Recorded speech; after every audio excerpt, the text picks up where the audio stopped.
नमस्कार। हम लोग गीता और ज्ञानेश्वरी देख रहे हैं। आज छठवां अध्याय, छठवां श्लोक। बंधु आत्मनात्मनस्तस्य येनात्मैवात्मना जितः अनात्मनस्तु शत्रुत्वे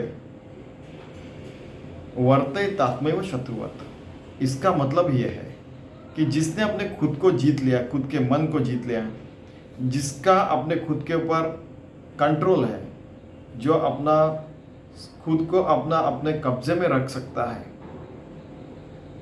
वो खुद का मित्र हो जाता है अगर वो अच्छी चीज़ों में अपना सारा समय और एनर्जी उपयोग में लाता है। नहीं तो वो खुद का शत्रु बन सकता है।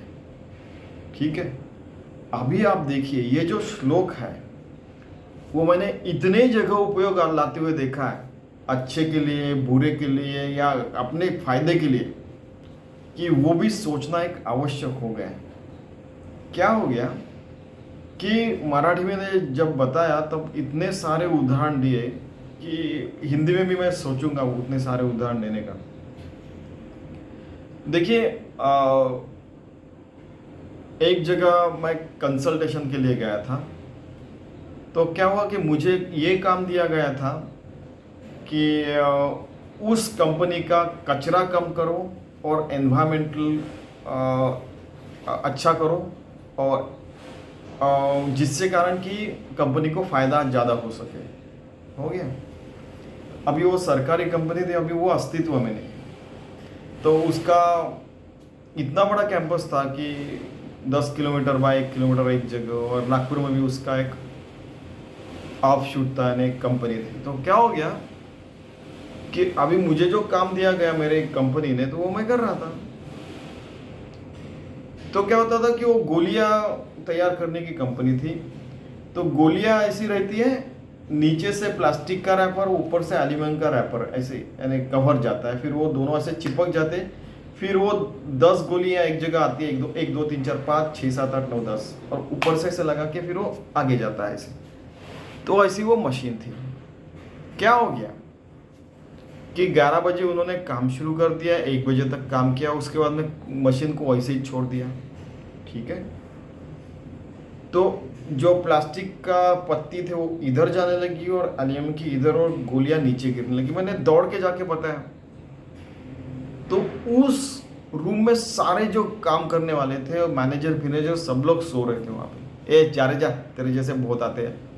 मैंने बोला क्या क्या मतलब क्या है, वहाँ पे वो सारा वेस्ट जा रहा है ना, तो तेरे को क्या करना है। बोला मेरे को काम दिया गया कि ये कचरा रोके और ये सारी चीज़ें, तू जा अपना काम कर, हम नहीं आएंगे। ये लैंग्वेज यूज़ की गई। बाद में बताने की ज़रूरत नहीं कि वो कंपनी बंद पड़ गई, सरकार ने बंद कर दी और सारा ये हो गया। ठीक है। फिर एक दिन किसी को पूछा तो वो बोले कि ये श्लोक वहाँ पे उपयोग में लाया गया था कि हम खुद, देखो सरकारी नौकरी में ना, खुद का उद्धार करो, पैसे कमाओ, घर में लेके जाओ, तेरे को क्या करना है, नुकसान हो रहा है और उसके तरफ मत देखो। वारे वाह, अगर आपको सरकारी नौकरी मिल रही है तो क्या आप ऐसा उपयोग में लाएंगे। ये चीज़ केवल सरकार नहीं है, इवन प्राइवेट कंपनियों में जहाँ जहाँ मैं कंसल्टेशन में गया वहाँ पे भी मैंने देखा है, वहाँ पे भी ये श्लोक उपयोग में लाया गया था उनका ब्रेन वॉश करने के लिए। और आपको तो पता है धर्मवेत्ती इतने सारे, पता है आपको कि एक चीज़ बता के रखता हूँ कि जैसे हम लोग यहाँ पे योगी भक्त, और वो भक्त होने के बाद वो जब मन की स्थिति भगवान से एक रूप रहने की रहती है, तब उस समय उस स्थिति को स्वर्ग कहते हैं। तो स्वर्ग का मतलब हेवन, जन्नत, और आपको तो पता है ये सारे होते हैं। उसका कुछ भी अर्थ लेके, कुछ भी ब्रेन वॉश करके कुछ भी करवा लेते हैं लोग। आपने तो वो देखा है कितने सारे धर्म में, कितने सारे जगह पे। वैसे ही ये कंपनियों में भी देखा मैंने। एक दिन मैं अभी एक प्राइवेट कंपनी में गया था, यह सरकारी होगा प्राइवेट कंपनी में। उस जगह एक दिन गया तो वो बोले कि सर अभी वहाँ झरवट यूज थे वगैरह वगैरह, आपको तो पता है। तो मैंने बोला ठीक है। फिर अंदर जाके देखा वगैरह वगैरह। मेरे को एकदम एप्रन दिया गया, एक अच्छा हेलमेट दिया गया, और इंडस्ट्रियल शूज़, यानी ऐसे शूज़, यानी ऐसे जूते कि जिसके ऊपर 100 टन का कोई ट्रक भी गया ऊपर से तभी वो टूटता नहीं है।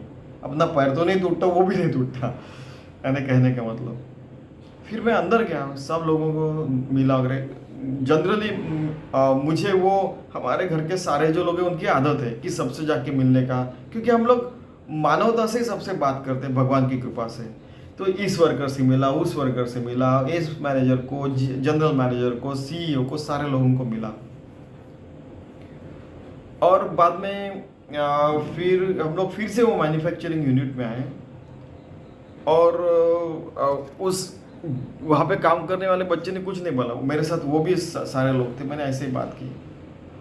फिर मैं थोड़ा सा बाहर आया, फिर अचानक पलटी मारी और इनको बोला कि यार हम लोग बाहर से, हमको हेलमेट है, एप्रन है, जूते हैं, वो लड़का वहाँ पे काम करा कि 10-12 घंटे वो काम करता है, उसने बोला क्या उसको वो शूज़ की ज़रूरत नहीं, हेलमेट की ज़रूरत नहीं, वो तो वहाँ पे 12-12 घंटे काम कर रहा है।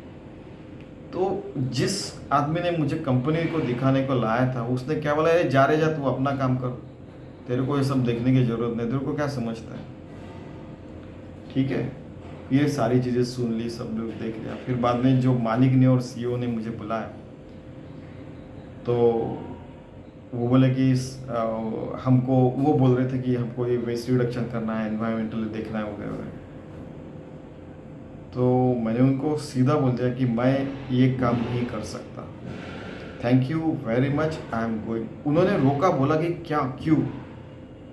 Sir you are earning 5,000 crore profit, 5,000 crore का प्रॉफिट है, आपके यहाँ पे 500 वर्कर्स काम करते हैं, उनको इंडस्ट्रियल शूज़, एप्रन और हेलमेट दिया तो उसका खर्चा 5 साल का 50 लाख आएगा, केवल 1 साल का बनिए, 5 साल का कह रहा हूँ।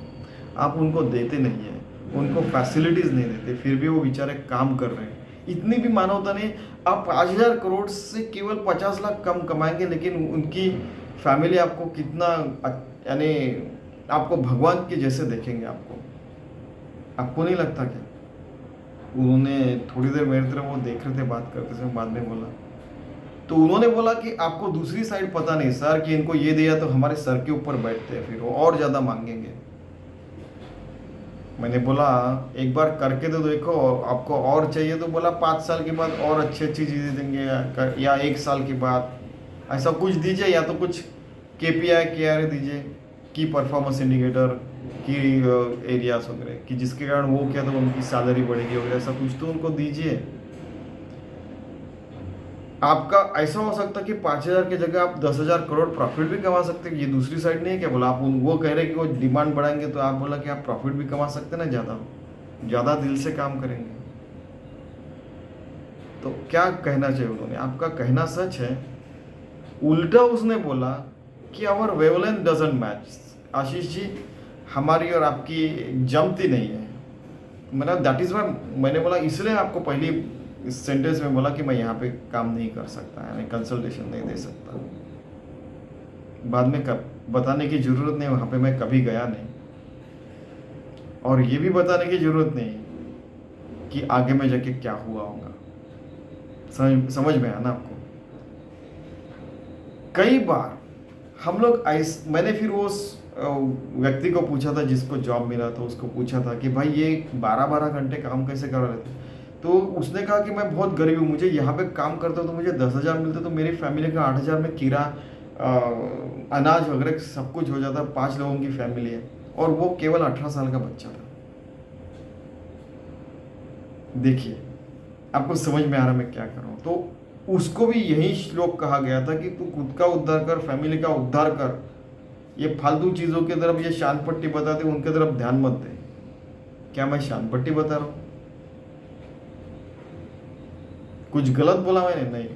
आखिर में मैंने शेक हैंड किया, वो भी मुझे छोड़ने को आए, और उन्होंने भी यही कहा कि आप बहुत फ्री और फ्रैंक हो, you have to be very diplomatic, आपने डिप्लोमेटिक रहना चाहिए, तो आपका बड़ा उद्धार होगा। नहीं तो आपको कभी ऐसा हो सकता है कि आज हम लोग तो सीधा चल रहे हैं, बोले आप दूसरे कंपनी में जाके देखेंगे तो आप बाहर नहीं निकल पाएंगे, वहीं पे आपकी बॉडी फेंक देंगे फर्नेस में यानी जिसमें लोहा गलाते हैं, आपकी हड्डियां भी नहीं मिलेंगी।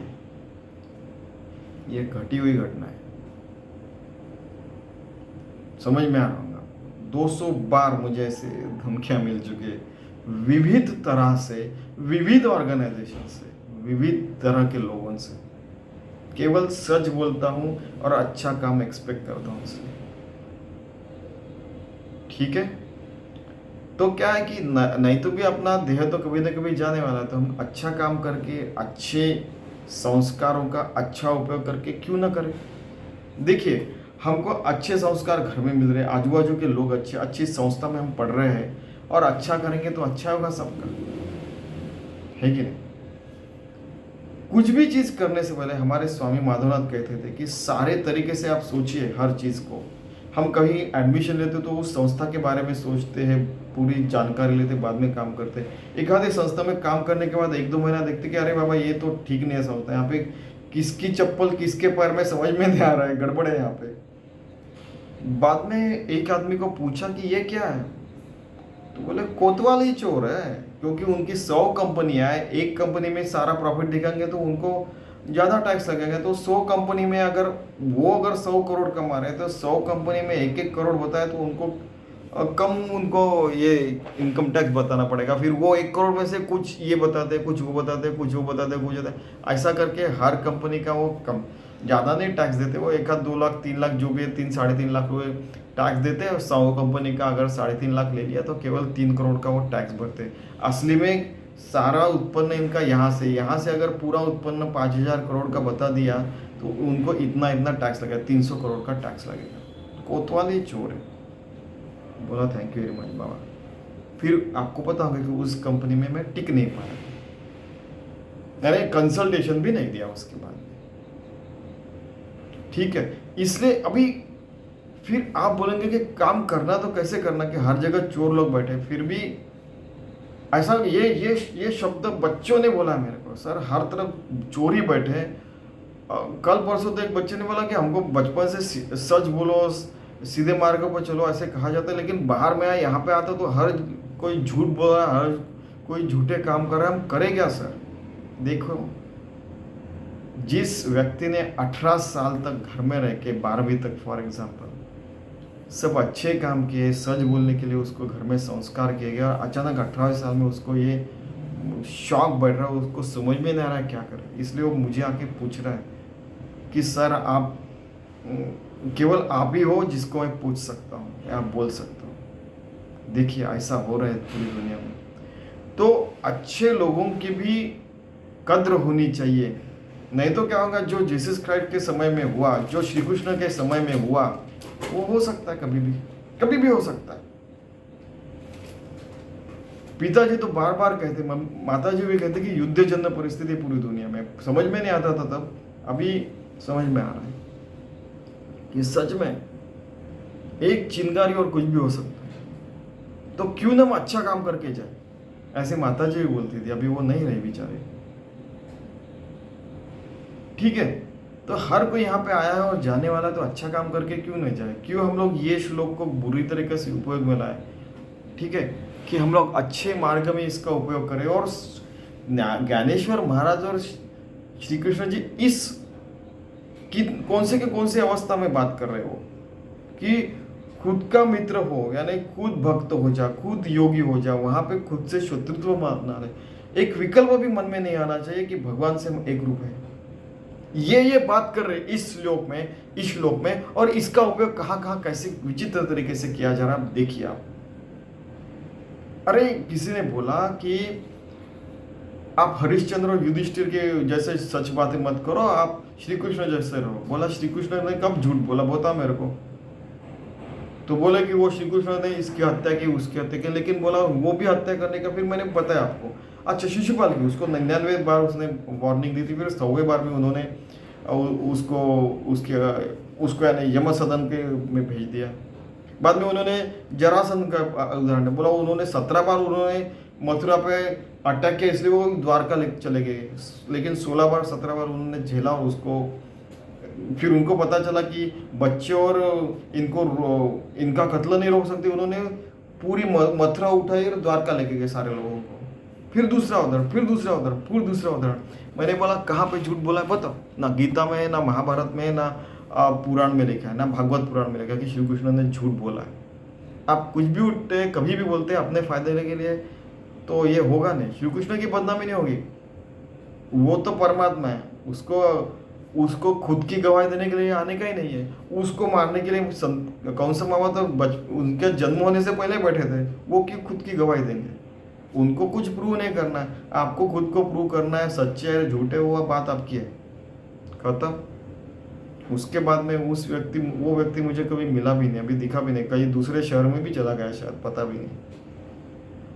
अरे कोई भी उठता है, कुछ भी बोलता है, खत्म। अरे अरे अपना धर्म भ्रष्ट होगा, उसकी बदनामी होगी, अपने लोगों की बदनामी होगी, अपने देश की, अपने समाज की, अपनी फैमिली की, इसके बारे में कोई सोचता नहीं है। अपनी कंपनी की बदनामी होगी। आज आपको ठीक चल रहा है ऐसे दिख रहा है, लेकिन अंदर ही अंदर लोगों के मन में क्या चल रहा है पता है क्या आपको? बाहर जाके गाली देते हैं आपको, ये भी पता चलना चाहिए कि आपने उनको ब्रेन वॉश करके आपके संस्था में, आपके इंस्टीट्यूशन में, आपके घर में आपने रखा होगा, लेकिन बार बार झूठ कह के आप उसको सच तो नहीं बना सकते। सच तो सच है। स्वामी विवेकानंद कहते थे कि सच को आप 1000 किलोमीटर तक नीचे जाके पृथ्वी में गाड़ दीजिए, उसका बीज उत्पन्न होकर उसमें से जो वृक्ष निकलेगा वो 1000 किलोमीटर से ऊपर 10,000 किलोमीटर तक बढ़ जाएगा। यानी कहने का मतलब ऐसा कि आप लोग उसको गड़ा भी डालेंगे सच को, तो वो उसका सच का वृक्ष कभी ना कभी बाहर निकलेगा। इसका कहने का मतलब, जानबूझकर मैंने 1000 किलोमीटर वगैरह बोला कि अतिशयोक्ति की, यानी कहने का मतलब है कि सच्चाई कभी ना कभी बाहर आने वाली, तो क्यों ना पहले से ही सच बोले, है की नाही? अभी ज्ञानेश्वर महाराज क्या करे, हा विचार आणि अहंकार सांडलीजे, मग असतीची वस्तू होईजे, तरी आपली स्वस्ति सहजे आपण केली, स्वस्ति यानी कल्याण, खुद का कल्याण कर लीजिए, अहंकार से वो कल्याण को रोकिए मत। कि नहीं मुझे पैसे कमाने, वो किसने देखा है मुक्ति, इतना यहाँ तक लोगों ने बोला। अरे बोला विश्वास तो रखिए। ऐसा सरकारी जॉब और प्राइवेट जॉब वगैरह ये सारी चीजें नहीं रहती, कुछ नहीं रहता जिंदगी में। स्वस्ति श्री वटेशी, तो लपोनी जो लपोनी भग जगत आकार हो, यानी चांगदेव 65 में पहला श्लोक ऐसा है कि स्वस्ति श्री वटेशी, आप खुद का कल्याण कर लीजिए। कैसे? तो वो वटेश, वो भगवान हर जगह है, लेकिन वो लपोनी जगत। अपने को दुनिया दिखती लेकिन भगवान नहीं दिखता, ऐसा नहीं होना चाहिए। अपने को भगवान दिखना चाहिए, दुनिया तो उसका एक छोटा सा यानी निमिष मात्र ये अंश है उसका, भगवान इतना बड़ा है। समझिए तो आप योगी बनिए, भक्त बनिए, सन्यासी बनिए, संन्यास्त कर्म बनिए, कर्म ही पूजा ऐसा कीजिए तो स्वर्ग स्थिति में रहिए तो तब पता चलेगा। एरवी कोश कीटकाची अपरी आपण पाय आपण वैरी, जो आत्मबुद्धि शरीरी चारू स्थिति, जो शरीर भाव में एक बार बार रहता है और शरीर का ही सब कुछ देखता है, तो क्या होता है कि एक लिमिट रहता है। अपना शरीर, अपना समाज, अपनी फैमिली वगैरह वगैरह, उसके परे भी जाना चाहिए, उनका तो ठीक ख्याल रखना भी चाहिए। लेकिन कई बार ऐसे होता है कि अपने घर के लोग तो नहीं, लेकिन अपना समाज भी अपना घात कर सकता है। मैंने ये देखा है कि वो ब्रेन वॉश कर लेते कि तू ऐसा करेगा तो ऐसा होगा वगैरह वगैरह, वो बेचारा चलते रहता है। 40 साल के बाद पता चलता कि अपने समाज ने अपना घात कर दिया है, धोखा दिया अपने को। ऐसे घटी हुई घटना है, किसी ने व्यक्ति ने कहा है कि मेरे समाज ने मुझे धोखा दिया। बताने की जरूरत नहीं, वो सर्वोच्च क्लास का, हिंदू धर्म में सर्वोच्च क्लास यानी संस्था का वो आदमी था, उसने ये कहा। भाई बताइए, बाकी के तो छोड़ ही दीजिए। ऐसी चीजें हर धर्म में भी घटी हुई है कि यार ऐसा हो चुका है।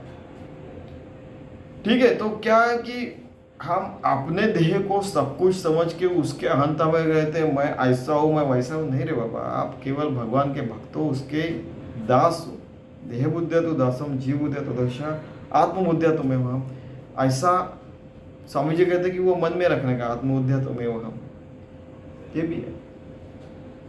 ठीक है, फिर उन्होंने बहुत सारे उदाहरण दिए। सबसे बढ़िया उदाहरण तो ये तोते का है।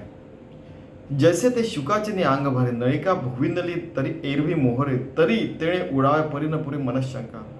शुक यानी वो जो तोता रहता है, वो पिंजरे में ऐसे रहता है और उसको ऐसे झूला रहता है अंदर में, उसके एक नली रहती है, तो उसको ऐसा पकड़ के झूला करके ऐसा ऊपर जाता है, तो डर जाता है और वो पकड़ के रखता है वो नली को, और बाद में नीचे आता है तो फिर से ढीला हाथ छोड़ता है, फिर से ऊपर आता है, फिर से पकड़ता है। उसको लगता है कि मैं गिर जाऊंगा, ये भूल ही जाता है कि उसको उड़ने के लिए पंख है। कितना सुंदर उदाहरण। देखिए पूरा पढ़ता हूँ। वयाची मान पिढी अटवे ही आवळी टिटातू नळी धरून ठाके म्हणे बांधला मी पुढा ऐस्या भावनेच्या पडे खोडा की मोकळ्या पायांचा चवडा गोय अधिक आहे ऐसा काजवणे आतुला तो काय सांगपा काय आने के बांधना मन नौसंडी झिरी देला कि उसको लगता है, वो खुद भूल ही जाता है कि अपने को पंख है, हम उड़ सकते हैं क्योंकि उसको पिंजरे में रखा हुआ है। वैसे अपने मन की अवस्था हो गई रहती कि हम इस देह में रहते तो हमको लगता कि नहीं इस देह से पूरा ये करना चाहिए, क्योंकि हमको भी उदाहरण वैसे, अरे हमने भी वो सारी चीज़ें झेली रहती है ना। किसी ने थप्पड़ मारी तो दर्द होता है, किसी ने धोखा दिया तो हमको दर्द होता है, वगैरह वगैरह। हमने ये सारी चीज़ें हर कोई व्यक्ति ने झेली रहती है। तो वो लगता है कि उसको लगता है कि पहले देह का तो बराबर देखेंगे, बाद में परमार्थ प्राप्ति जब होंगी तब होंगी। ये कहे हुए बातें हैं, मैं बता रहा हूँ आपको। तो ये सारी चीज़ें तो हर कोई अपने ज़िंदगी में तूफान और सारी चीज़ें झेल रहा रहता है, तो समझ लेने का ये सारी चीज़ें। बाद में उन्होंने लास्टली क्या बोला देखिए, यानी ज्ञानेश्वर महाराज ने एक दूसरी साइड देखते हैं कि वो उस भाव में रह के उन्होंने समाधि ले ली वगैरह, सब ठीक है। दूसरी साइड भी हम लोग देखते हैं कि मानव जीवन की क्या लिखा है कि वो ऐसे पकड़ के रखता है, झूला करता है वो तोता, उसके पैर काट डाले फिर भी वो भूल जाता है कि उड़ने का है और नीचे गिर जाता है वो। यानी किसी का उन्होंने देखा होगा तभी तो उन्होंने लिखा है। यानी इतनी क्रूरता, इतनी क्रूरता देखी उन्होंने उनकी जिंदगी में। हम लोग वेजिटेरियन है, शाकाहारी है, और जब आजू बाजू में जब बहुत सारे ये चीज़ें दिखती तो मम्मी को उल्टी आती थी। अंडा भी देखा या नॉनवेज देखा तो यानी इतनी क्रूरता बढ़ गई, ऐसे कहती थी मेरी माता जी। मम्मी हम लोग कभी नहीं, हम लोग आई कहते हैं। अभी किसी बच्चे ने भी कहा तब मेरे मुंह में आ गया आई। ठीक है कि जो यहाँ क्रूरता कर सकता तो कहीं और भी जाके क्रूरता कर सकता, ऐसे मेरी माता जी कहते थे। ठीक है, आगे देखते हैं कि हम उस तोते के समान नहीं रहना चाहिए कि हम लोग केवल यहाँ पे बंधे हुए भगवान से जुड़ नहीं सकते वगैरह। नहीं, छोड़िए बाबा, भगवान से एकरूप हुई और फिर अपनी ज़िंदगी अच्छी जिए, आपकी ज़िंदगी ज़्यादा अच्छी हो जाएगी, ऐसे स्वामी जी कहते थे। और ये भी कहते थे कि आप जो सोच रहे उस सारे तरीके से सोच के फिर परमार्थ मार्ग पे चलिए, नहीं तो चलने का ही नहीं। हर चीज़ को ताउन सलाखुन बगा, ऐसे कहते थे कि हर चीज़ को हर डेप्थ में जाके सोच के आने का, बाद में परमार्थ करने का, उस समय परमार्थ ज़्यादा अच्छा होता है। हमको समझ में आता है कि हर चीज़ की एक मर्यादा रहती है, लेकिन परमार्थ अगाध है, अपार है, अगणित है, भगवान के समान। हम लोग योगी भक्तों और स्वर्ग स्थिति में क्यों नहीं रह सकते? फिर रह सकते, ऐसा इनका भी कहना है। म्हणून आपण आपणची रिपू जेणे वाढविला हा संकल्प येर स्वयंबुद्धी म्हणे बापू जो नाथी लेने गए।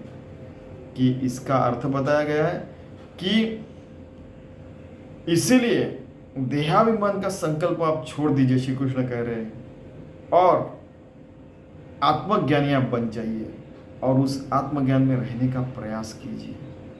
कितना सुंदर कि यही श्लोक मैंने आपको कई बार बताया कि अच्छे और बुरे तरीके से कई जगह उपयोग लाते हुए मैंने देखा है। और जब हमें अच्छे सद्गुरु मिलते हैं जिनको कुछ भी नहीं चाहिए, ऐसे निस्वार्थ भाव से जो बता रहे हैं, उनका तो आप निश्चित सुनिए और अपने अच्छे मार्ग पर रहिए। और श्री कृष्ण भी यही कह रहे हैं कि आप भगवान से एक रूप हो जाइए। आप